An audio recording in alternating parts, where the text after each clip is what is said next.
à tous, je vous propose de réaliser une tarte poire chocolat. Sur une base de pâte sucrée chocolat amande, j'ai associé une ganache au chocolat et à l'alcool de poire et de délicieuses poires pochées au sirop. Un véritable délice. Nous allons voir ça ensemble. A tout de suite! Pour réaliser cette tarte poire chocolat, tout d'abord nous allons réaliser une pâte sucrée au chocolat. Et pour cela nous avons besoin de 100 g de beurre doux, 80 g de sucre glace, 150 g de farine type 45, 20 g de cacao poudre non sucré, un œuf et 30 g d'amandes brutes en poudre. Je commence par mettre le beurre en consistance pommade et pour cela vous pouvez utiliser le micro-ondes en le réchauffant progressivement à basse puissance. Lorsque le beurre est en consistance pommade, j'ajoute le sucre glace et je mélange avec un fouet.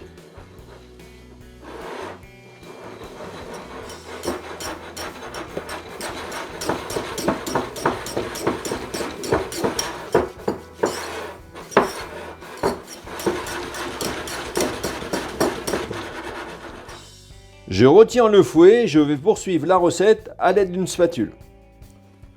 J'ajoute la farine, le cacao poudre non sucré,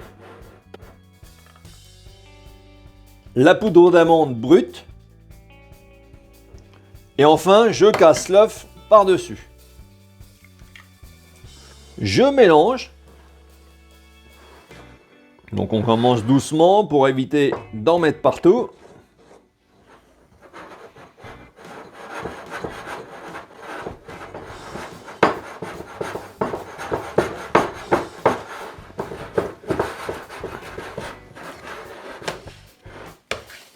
Comme ceci, je termine en débarrassant la pâte sucrée chocolat amande sur un film alimentaire. Et maintenant, je dépose cette pâte au réfrigérateur pendant 1h30 à 2 heures de façon à pouvoir la travailler et l'étaler pour réaliser notre fond de tarte. Nous allons utiliser un cercle à tarte de 26 cm de diamètre, ce qui correspond à environ 8 à 10 personnes. Pour commencer, nous allons le beurrer à l'intérieur à l'aide d'un petit morceau de beurre. Je le laisse de côté pour le moment et je reprends la pâte sucrée au chocolat qui a refroidi. Je farine le plan de travail, légèrement la pâte, que je retravaille avec la paume de la main légèrement pour l'assouplir. Puis à l'aide d'un rouleau à pâtisserie, je commence à l'étaler régulièrement. Lorsque la pâte craquelle sur les côtés, tout de suite, vous ressoudez la pâte. Vous retournez la pâte régulièrement.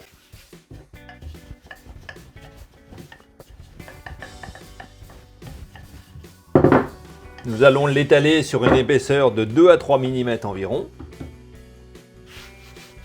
Ce qui est important, c'est de toujours avoir la pâte en mouvement, de façon à ce qu'elle ne colle pas au plan de travail.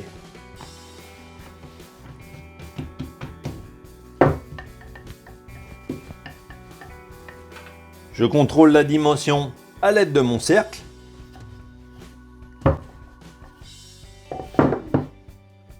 Puis lorsque nous avons obtenu la bonne taille, j'enroule la pâte autour du rouleau, délicatement, sans appuyer. Je farine le plan de travail. Je positionne le cercle. Puis je déroule par-dessus ma pâte sucrée au chocolat. Dans un premier temps, je vais l'emmener au fond du cercle. Sans tirer dessus, je l'accompagne de façon à former un angle droit entre le cercle et le plan de travail. Donc il est important de ne pas la mettre en tension, car si vous la mettez en tension, elle va se rétracter à la cuisson. Ensuite, je réalise un petit bord d'1/2 cm en appuyant la pâte sur le bord du cercle.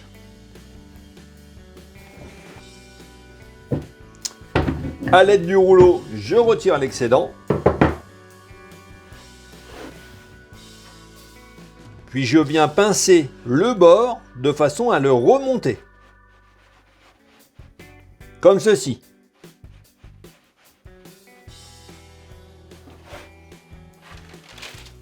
Maintenant, je vais glisser le fond de tarte sur une plaque de cuisson ou une tourtière comme ici, recouvert d'une feuille de papier sulfurisé.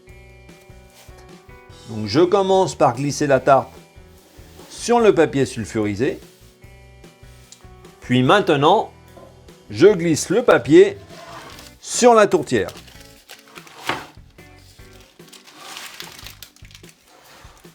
À l'aide d'un petit couteau, je viens couper le bord de façon à avoir un bord droit.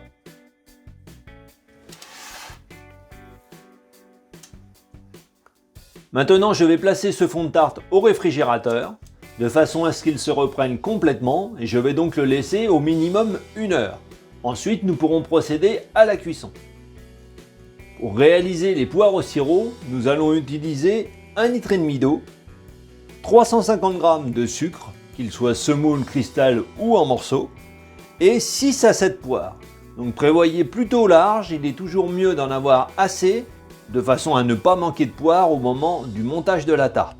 S'il en reste, vous pourrez toujours les manger en dessert. Dans un premier temps, nous allons préparer les poires. Donc pour cela, on les épluche.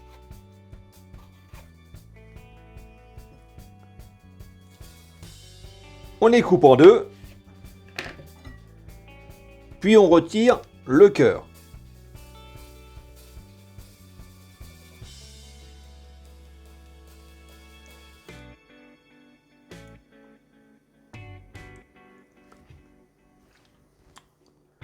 Puis on prépare toutes les poires de cette façon. Comme ceci. Maintenant, je mets mon eau à chauffer et je verse le sucre. Je mélange et dans un premier temps, je porte à ébullition.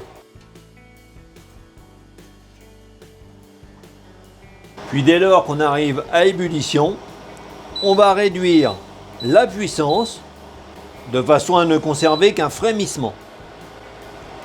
Puis délicatement, on plonge les poires dans le sirop.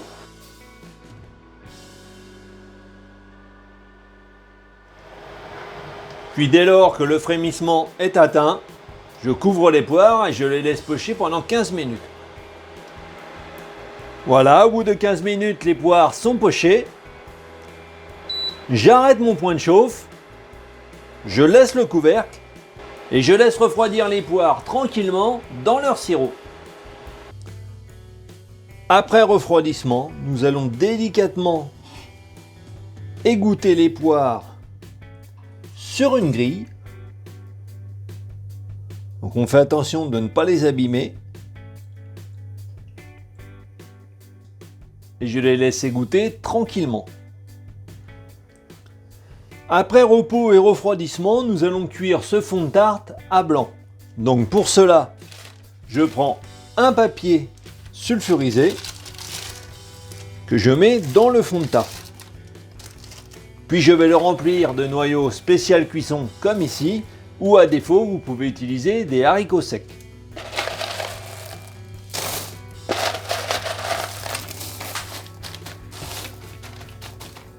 Maintenant, je vais cuire ce fond de tarte dans un four préchauffé à 160 degrés et je vais le laisser cuire pendant environ 15 minutes, tout en surveillant la cuisson régulièrement. À la sortie du four, j'ai glissé le fond de tarte sur une grille, puis j'ai retiré les noyaux et je l'ai laissé refroidir. Maintenant, je glisse le fond de tarte sur un plateau.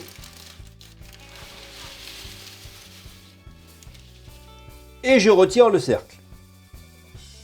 Nous allons réaliser une ganache au chocolat et pour cela nous avons besoin de 350 g de crème liquide entière à 30% de matière grasse minimum, 60 g de beurre doux, 300 g de chocolat noir à 64% de cacao et 15 g de liqueur de poire. C'est facultatif, notamment pour ceux qui ne souhaitent pas mettre d'alcool. Je commence par faire chauffer la crème. Lorsqu'on arrive au frémissement, je retire la crème du point de chauffe, puis je la verse sur le chocolat noir, tout en mélangeant à l'aide d'une spatule.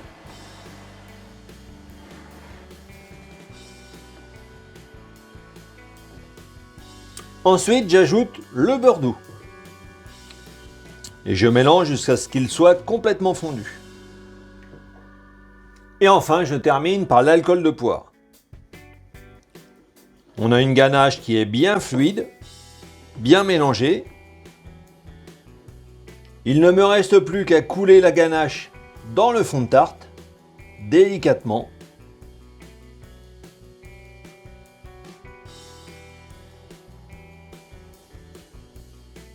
Dans un premier temps, je laisse refroidir la ganache à température ambiante, puis ensuite je vais terminer au réfrigérateur de façon à ce qu'elle soit complètement prise.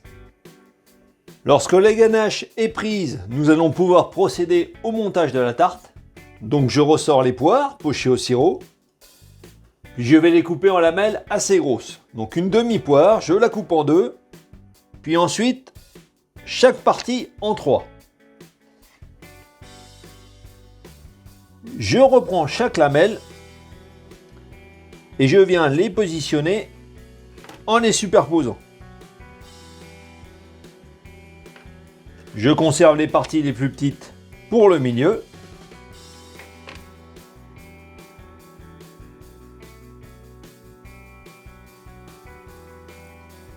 Comme ceci. Puis ensuite, je poursuis avec les petites lamelles pour le centre.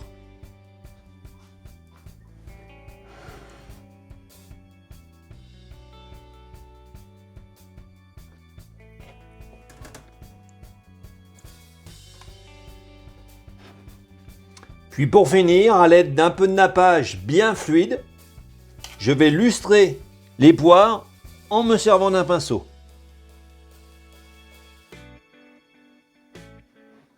Donc on commence par l'extérieur. Ce qui est important, c'est de ne passer qu'en une seule fois et surtout de ne pas repasser sur le nappage. Tout simplement car le nappage fige assez vite et quand vous repassez dessus, vous accrochez la première couche que vous avez faite. Puis ensuite, celle du milieu.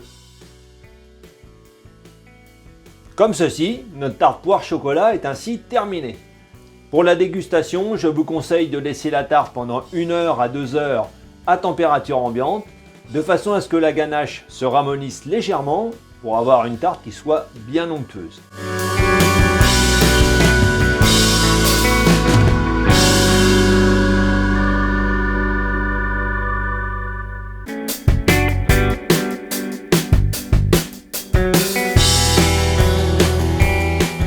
J'espère que cette recette de tarte poire chocolat vous a plu. Alors n'oubliez pas de liker la vidéo et de la partager en famille et entre amis. Vous pouvez également me suivre sur Instagram et vous retrouverez ci-dessous différents liens qui peuvent vous intéresser, notamment celui pour vous abonner à ma chaîne. Vous ne manquerez ainsi aucune de mes nouvelles recettes. En attendant, bon appétit!